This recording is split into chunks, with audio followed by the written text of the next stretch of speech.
سین پر زبر، لام پر زبر، الف پر جزم، متحرک متحرک ساکن، میم پر زبر اور تے پر جزم یعنی متحرک ساکن۔ اب شاعر اسی لفظ کی مناسبت سے متحرک اور ساکن حروف کا استعمال کرے گا، جیسے غریبی، قیامت، اجازت وغیرہ۔ اب آپ سوچیں گے غریبی کے رے اور بے کے نیچے تو زیر ہے، تو پھر کیا یہ سلامت کا ہم وزن ہے؟ جواب ہے کہ ہاں، یہ سلامت کا ہم وزن لفظ ہی ہے۔ اصول یہ ہے کہ متحرک کے مقابل متحرک اور ساکن کے مقابل ساکن حروف ہی آئیں۔ حرکت زیر، زبر یا پیش میں سے کچھ بھی ہو سکتی ہے۔ بجائے اس کے اگر ہم لفظ تعبیر یا دیوار لیتے تو یہ الفاظ وزن سے خارج ہو جاتے۔ حالانکہ یہ بھی 5 حرفی الفاظ ہیں، مگر یہ سلامت کے حرکات و سکنات کے مطابق نہیں۔ تعبیر میں دوسرے ہی حرف پر جزم ہے، اس طرح دیوار میں بھی دال متحرک یہ ساکن ہے، تو یہ دونوں سلامت کے ہم وزن الفاظ نہیں ہیں۔ تختی کا تیسرا اصول، کبھی چھوٹی آواز کو بڑی آواز کی طرح پڑھنا پڑتا ہے۔ چوتھا اصول، کبھی بڑی آواز کو چھوٹی آواز کی طرح بھی پڑھنا پڑتا ہے۔ آگے جب ہم کسی اور شعر کی تختی کریں گے تو وہاں یہ اصول سمجھ لیں گے۔ اب اگلا اصول، آپ نے دیکھا ہوگا میں نے اہل کرم میں زیر اضافت کو یہ میں تبدیل کر دیا تھا۔ پہلے مصرعے کے دوسرے خانے میں دیکھیے، بولڈ اور گرین کلر میں دکھایا گیا ہے۔ کبھی کبھی اسی طرح ہمیں زیر کو یہ میں، زیر اضافت کو یہ میں تبدیل کرنا پڑتا ہے، اور یہ تختی کا 5واں اصول ہے۔ کبھی زیر اضافت کو یہ کی طرح بڑی آواز میں پڑھتے ہیں۔ چھٹا اصول، حکاری آوازیں ایک آواز شمار کی جاتی ہیں، یعنی بھو، جھ، کھ، دھ، پھو۔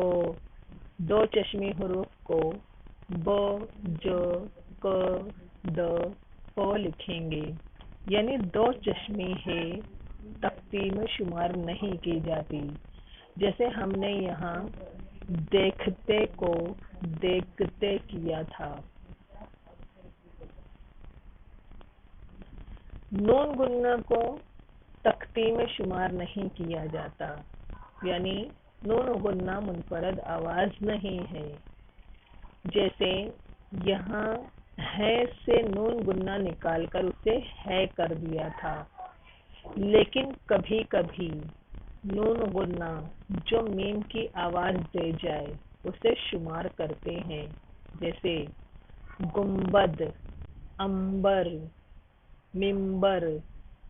قرآن شریف میں آپ نے پڑھا اور دیکھا ہوگا کہ نون کے بعد جب بے آتا ہے تو نون اور بے کو میم پڑھتے ہیں، اور اس پر چھوٹا سا میم بھی لکھا ہوتا ہے، جیسے سورہ الانبیاء۔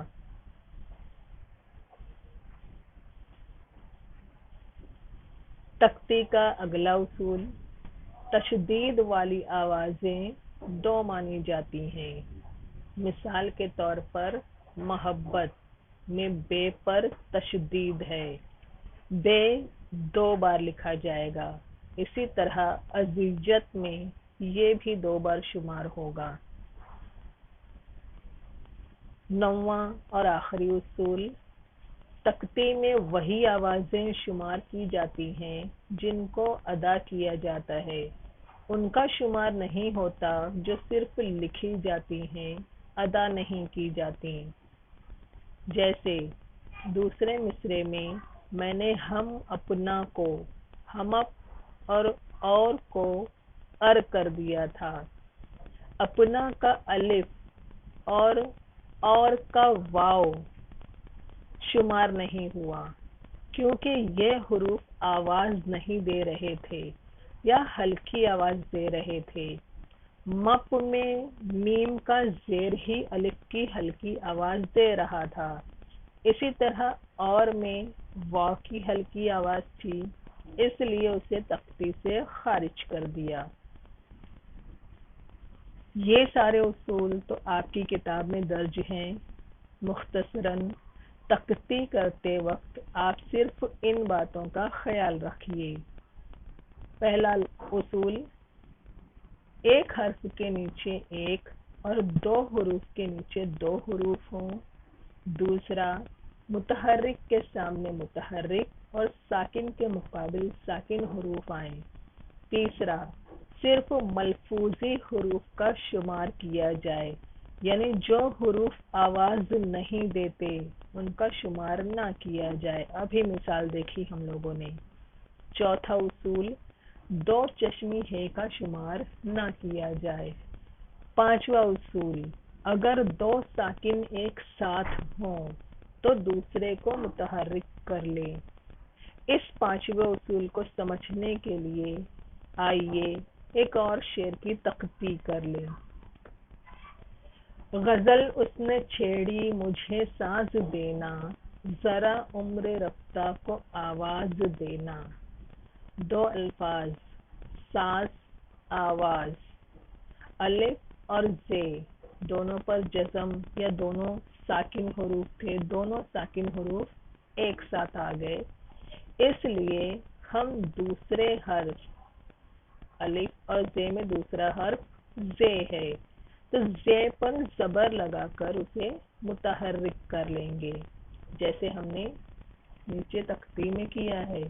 غزل اس نے چھیڑی مجھے ساز دینا، زدینا، زے پر زبر لگا دیا۔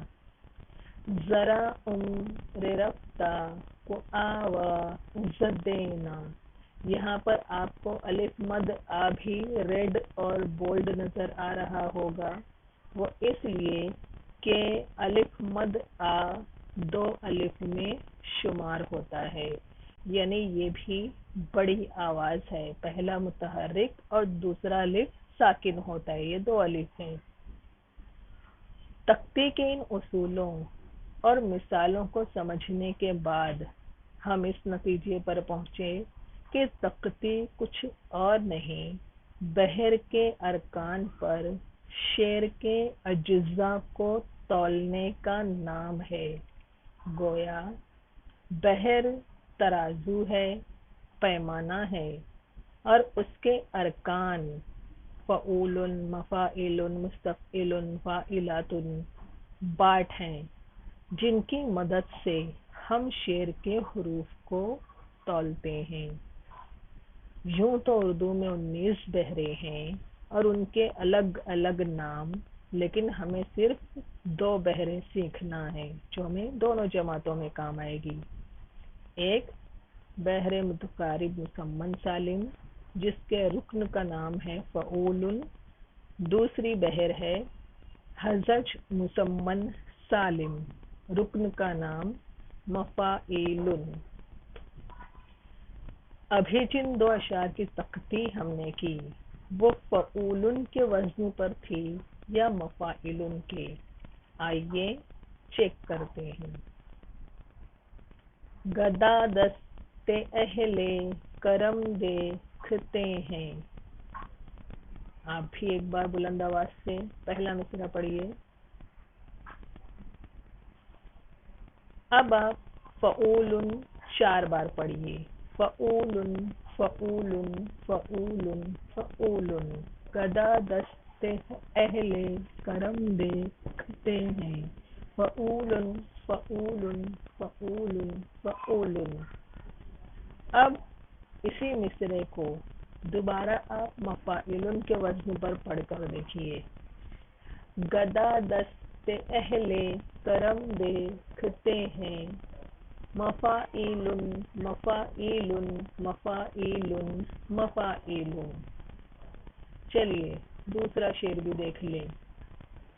غزل اس نے چھیڑی مجھے ساز دینا، ذرا عمر رفتہ کو آواز دینا۔ غزل اس نے چھیڑی مجھے ساز دینا، فعول فعول فعول فعول۔ اب اس مصرعے کو میں مفاعل کے وزن پر پڑھ کر دیکھتی ہوں۔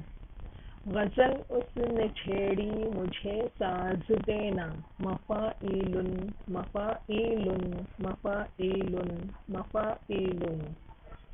آپ کو اندازہ ہو گیا ہوگا کہ یہ مفاعل کے وزن پر نہیں، فعول کے وزن پر ہی لکھے ہوئے اشعار ہیں، یعنی یہ اشعار بحر متقارب کے وزن پر ہی لکھے ہوئے ہیں۔ آپ کو امتحان میں متقارب اور ہزج دونوں بحروں کا ایک ایک شعر دیا جائے گا، جس میں سے آپ کو صرف ایک شعر کی تقطیع کرنا ہے۔ مان لیجئے اگر یہی شعر آ جائے تو آپ کو جواب صرف اس طرح لکھنا ہوگا: غزل اس نے چھیڑی مجھے ساز دینا، فعول فعول فعول فعول۔ ذرا عمر رفتہ کو آواز دینا، فعول فعول فعول فعول۔ بحر کا نام متقارب مسمن سالم، رکن کا نام فعول 8 بار۔